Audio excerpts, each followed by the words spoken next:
বৈষম্য বিরোধী ছাত্র আন্দোলন চলাকালে শিক্ষার্থীদের দাবির প্রতি সংহতি জানিয়েছিলেন রিকশা চালক মোহাম্মদ সুজন। 2025 শিক্ষাবর্ষের বইতেও স্থান পেয়েছে এই গ্রাফিতি। নতুন পাঠ্য বইয়ে যুক্ত হলো জুলাই বিপ্লবের বীরত্ব গাথা। স্থান পেয়েছে গণ অভ্যুত্থানের গ্রাফিতিও। ৭১-এর যুদ্ধ জয়ের নায়কদের অবদানও জানতে পারবে শিক্ষার্থীরা। ভ্যাট আদায়ের পরিসংখ্যানে গরমিল, বেশি দেখানো হয়েছে প্রায় ২,০০০ কোটি টাকা। বর্তমান সিস্টেমে ত্রুটির সুযোগ নেই দাবি এনবিআর চেয়ারম্যানের, খতিয়ে দেখার আশ্বাস।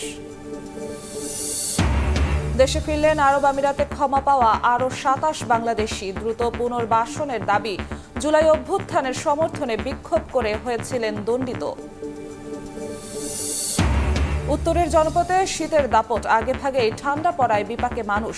পুরানো গরম কাপড়ের দোকানে নিম্নবিত্তের ভিড়। ঘন কুয়াশায় পাটুরিয়া দৌলতদিয়ায় ফেরি চলাচল বন্ধ। এবং টানা দ্বিতীয়বারের মতো যুব এশিয়া কাপ জয় করে রাজস্বিক প্রত্যাবর্তন বাংলাদেশের। বিমানবন্দরে বরণ শিরোপা জয়ীদের। ট্রফি পুরো জাতিকে উৎসর্গ অধিনায়ক তামিমের। দেশের জন্য খেলতেছি, এটা খুবই প্রাউড ফিল করতেছি। আর জয়টা দেশের জন্য, একটা এশিয়া কাপ জিতছে, একটা কনফিডেন্ট, আর ইনশাল্লাহ এই কনফিডেন্স ধরে রাখার চেষ্টা করবো।